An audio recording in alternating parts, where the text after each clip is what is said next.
Guided missiles. You are, or at least you could be. Let's see. This week, this verse echoed over and over and over in my heart and mind and mouth. Trust in the Lord with all your heart, and do not lean on your own understanding. In all your ways acknowledge him, and he will make your path straight. Like guided missiles, a straight path. I learned this verse, I memorized this verse when I was in grade school. But the prize doesn't go to the youngest person to learn this verse, nor to the one who can say it the fastest. Trust in the Lord with all your heart, lean on your understanding. In all your ways acknowledge him, he will direct your path. I can get it down pretty quick, but there's no prize for that. Possibly the prize is to the person who can say it the slowest.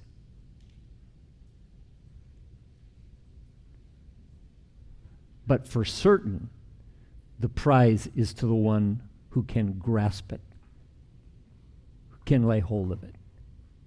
And so it played over and over and over in my heart and mind and mouth this week as I said it slowly and one piece at a time. And I want you to do that with me today. Just to start with, trust in the Lord. Are you good with that? Trust in the Lord is great advice. Trust in the Lord with all your heart. Trust in the Lord is categorical. There's a lot of people that trust in the Lord, but not all of them with all their heart.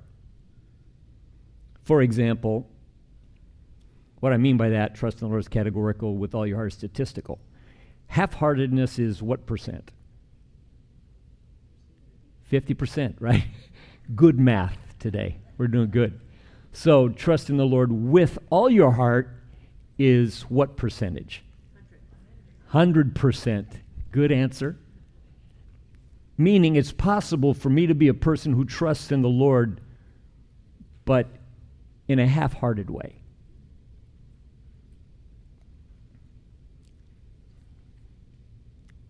Which makes me take stock of myself. What does that mean? Do I lay hold of that wholeheartedness? And it goes on. Do not lean on your own understanding. We have an adventure here. Because what else would you lean on?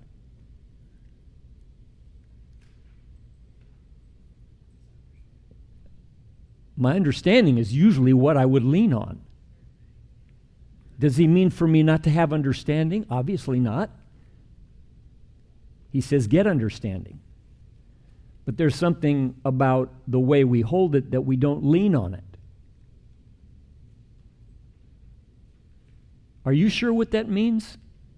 Are you sure what it's like? To have understanding but not to lean on it. I think when we come to follow Jesus, he wants us to be confident, but not supremely confident. There's a point where your confidence would take you past the point of attentiveness. And if there's anything we know about following Jesus, it means that we're to be all ears, so that our understanding is not what leads us, though we have it. So that's an adjustment, a clarification about the way I think about the things of God and what I think I understand about life as I move through it.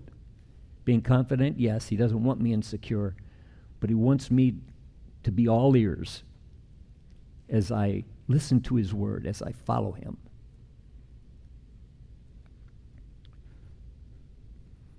Acknowledge him. I have I have looked at people, I have seen people that didn't know I was looking at them. And I'm sure there have been people who looked at me and I didn't know it. In both cases, there is no acknowledgement. Acknowledgement is like, in all your ways, acknowledge him. Somebody has said it's a tight-lipped nod. You do that when you're out in public. When there's eye contact, you purse your lips a little bit, like this, and nod. I thought, man, that's perfect. That's what I do. That's how I acknowledge.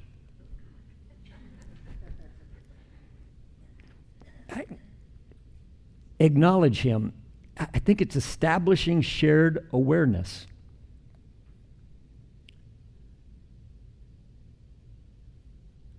So, I'm aware of the Lord being aware of me. I'm aware of him, aware of me. I thought of it a little bit like this. When you're lifting something heavy or you're doing something and you say on the count of 3. It's not 3 that's a magic number. It's a point of shared awareness that you're working towards. So on the count of, you've been lifting a heavy couch with someone, you said on the count of 3, 1, 2, 3, and they were looking at their phone. It's like, it doesn't work. Acknowledge him. Acknowledge him is a shared awareness. I am aware of him, aware of me. And that's how I lift. That's the way I lift. In all your ways. All your ways? It seems to me, see, we're really breaking this down. It seems to me like it would say, in your most difficult moments, when you're lifting really heavy things. For light things, you don't need to acknowledge him because you can do that. But if it's a couch, you need help. But it doesn't say that. He doesn't say that. He says, in all your ways. All. What percentage of ways is all? We do the math again, it's 100%. In all your ways, acknowledge him. I was going over this week, as I said before. And I was working on a lawnmower. And we have 2, and they both have a key. Come to find out, they both have the same key, so it really didn't matter. But I didn't know where the key to the second lawnmower was. And so my mind and my own understanding, I began to remember when we first got them that I hung them across the street in the garage. And so I was getting ready to take a step to go look there, and just flashed through my mind a drawer in the shed. And so I didn't have any real remembrance of it being there, but just kind of like, I did like this. I'm going across the street, and I went like this. And I walked to the shed and opened the drawer, and it was right there in the corner. I didn't remember putting it there. This is not a testimony. It's an example.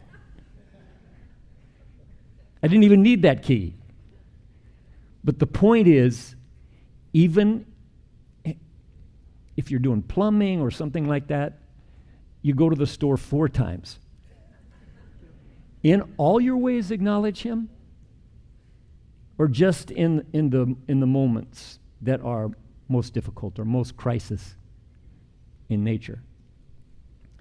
So I don't know. He said all your ways. In all your ways acknowledge him, and that's an example. Again, not a testimony, because it's no big deal, but it does make me aware of what he is recommending.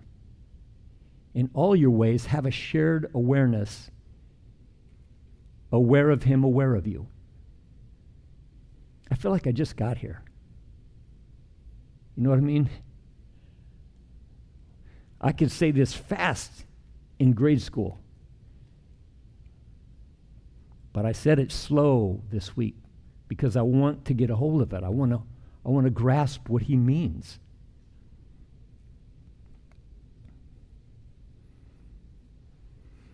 In all your ways, acknowledge him, and he will make your paths straight. If I don't acknowledge the Lord in my ways, let's say I just fail a little bit on this, and I just go about my business relying on my own understanding, will he still make my paths straight? I'm glad you asked. The indication is that I must be paying attention for that to happen. If I'm not paying attention, it won't happen. I can be a Christian that ends up at the correct destination and not experience straight paths like a guided missile. So, as with all things, the meaning of this, trust in the Lord with all your heart, and do not lean on your own understanding. In all your ways acknowledge him, and he will make your path straight. Its meaning is most clear in the revelation of Jesus Christ. If I want to know what this means, I look at Jesus and see that's what it means. That's what this means. So, just reviewing, trust in the Lord is what Jesus did when he let go of the privileges of deity, not the essence of it, but the prerogatives of it, and he humbled himself and was found human.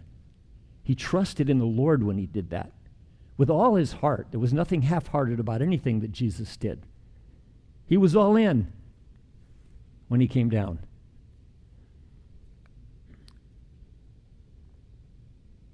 He didn't lean on his own understanding, which is amazing to me. When he was 13, he was astonishing.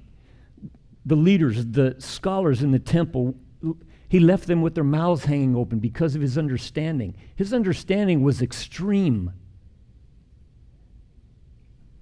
Better than the scholars and better than mom and dad. When they said, "Where were you?" he said, "Didn't you know I must be about my Father's business?" And they didn't. Like he understood. He had understanding that was supreme. And yet he didn't rely on his own understanding at that point. He submitted himself to Mary and Joseph and grew in wisdom and stature and favor with God and man. So he didn't rely on what he understood. Even he did not.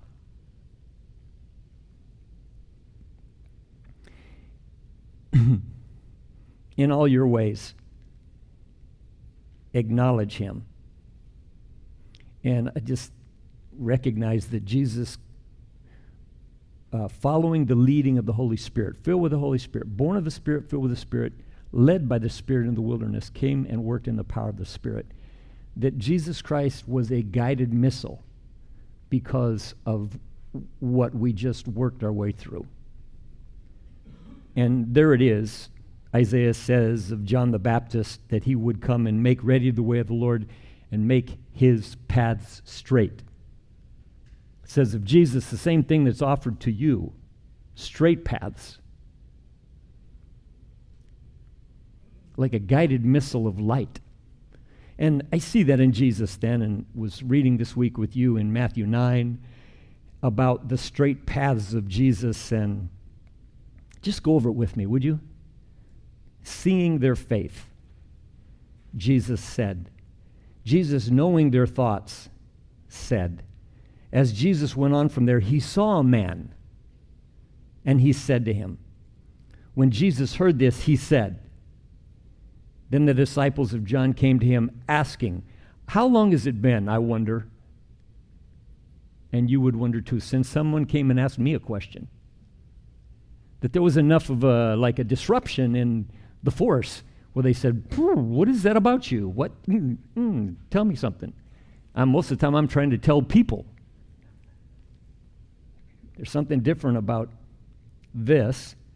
So Jesus, turning and seeing her, said, he saw her. When he entered the house, the blind men came up to him, and Jesus said to them, "Do you believe I'm able to do this?" He asked people questions. This is unusual to my way of thinking. So I'll finish reading it. The point I want to come back and make, though. And they said to him, "Yes, Lord," and their eyes were open, and Jesus sternly warned them. Why is he being so stern? about this. See that no one knows about this. But they went out and spread the news about him throughout all that land. Jesus was going through all the cities and villages, teaching in their synagogues and proclaiming the gospel of the kingdom and healing every kind of disease and every kind of sickness. Seeing the people, he felt compassion for them because they were distressed and dispirited like sheep without a shepherd. So Jesus taught in their synagogues, but I really want to focus on the sidewalks, synagogues and the sidewalks. There's an aspect of his ministry that was from insight into the people he came in contact with. The ministry of Jesus was triggered by what he observed in people. So that the miracles that we love about Jesus Christ are like guided missiles. He sees something and boom. He hears them say something and he deals with it. It's like just such a direct, straight path to ministry, to life happening. The thing about what he said sternly,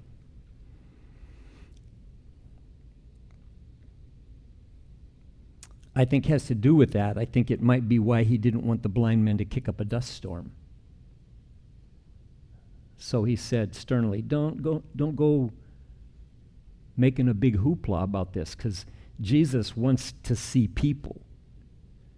And there's something about his insight into moments and individuals that releases the action of the kingdom, the ministry of Jesus Christ. So when I look at Jesus, I see what it means to trust in the Lord with all your heart and lean not on your own understanding, but in all your ways acknowledge him, and then he will make your paths straight to bring life to people, to bring light.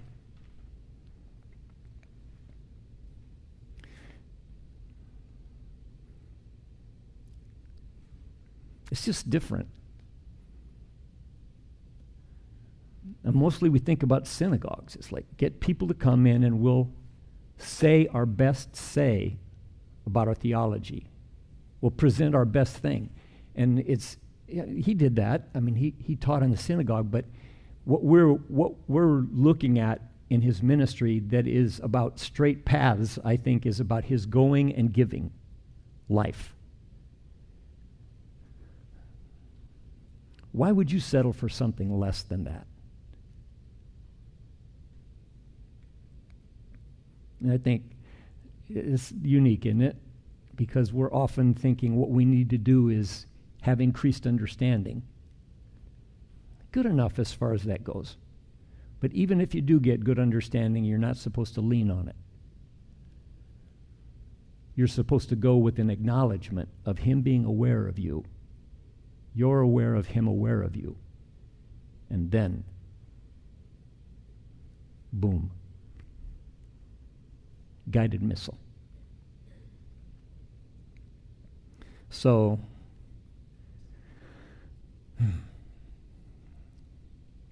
I love that about Jesus Christ. That he came giving life. He's more than just your and my favorite theologian. He's the imparter of the grace of God. Straightway. So, we read this morning, and I think it's our outtake. We. That's my favorite sentence of the day. And you might not even think that's a sentence. I do believe it is. We is small. We lad. And we is us together. And we is fun. W-H-E-E. Isn't that what you say when you're having fun on a roller coaster? We. And we is also French for yes. So, little us having fun, yes? That's what this verse says. We all with open face, beholding as in a mirror the glory of the Lord, are changed into the same likeness from glory to glory, even as by the Spirit of the Lord. But even with that likeness, we do not preach ourselves. We don't lean on our own understanding. We're not trying to be impressive with the things we know. This is a journey, because it's almost inevitable that we preach ourselves. What would we recommend except what we know and who we are? How do you get away from that? Well, there's only one way. We preach Christ Jesus as Lord. That's the journey you're on, is with your life transformed by the Spirit of God. You preach Jesus Christ. And ourselves as bondservants for Jesus' sake. For God, who said, "Light shall shine out of darkness," is the one who has shown in our hearts to give the light of the knowledge of the glory of God in the face of Christ. But we have this treasure in earthen vessels, so that the surpassing greatness of the power. Did you notice that he intends the surpassing greatness of the power to be in you? So that the surpassing greatness of the power would be of God and not from ourselves. In summary, he says, we are here for you about him. That's the story of our lives. We are here for you about him. We preach Christ as Lord. That's the emphasis that comes from our living, is people get this from us. Christ is Lord. Now, it's precedent that he commanded light to shine out of darkness, so that he would take something so empty as us and put the light of Christ, the face of Christ in it, so that people would know Christ is Lord. He's like that. He does that. Light out of darkness, and he shines in our hearts and puts there the light of the glory of God in the face of Jesus Christ. So, we are here for you about him, and the face of Christ shines from us by the power of God. Be earthen and have this. That's what he says. Don't try to be something. Just be earthen. Be human. That's the prize, is to be human and have this. Have this treasure, the power of God. Right? That's good. We don't say, be this way. And I felt cautioned about talking to you today, that I wanted to make sure that the way it comes off, that I don't say, be this way. Be this way. Be this way. That's not what we say. Paul says we don't preach ourselves. Or this is what we are like. Even Christ-like. We're going to be so Christ-like. You know what? I got an idea. Let's be Christ-like. That's not what we say. What we say is, this is what he is like. This is Christ. We have this in human form. And I just want to say, we don't have to settle for something else. Don't settle for something less than being a guided missile from God of light on the sidewalks of our city.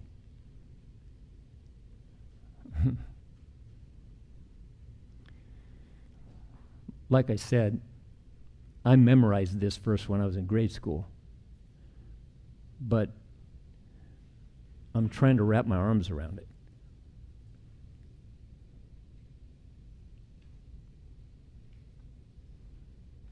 I don't want to settle for something less than what I see in Jesus Christ.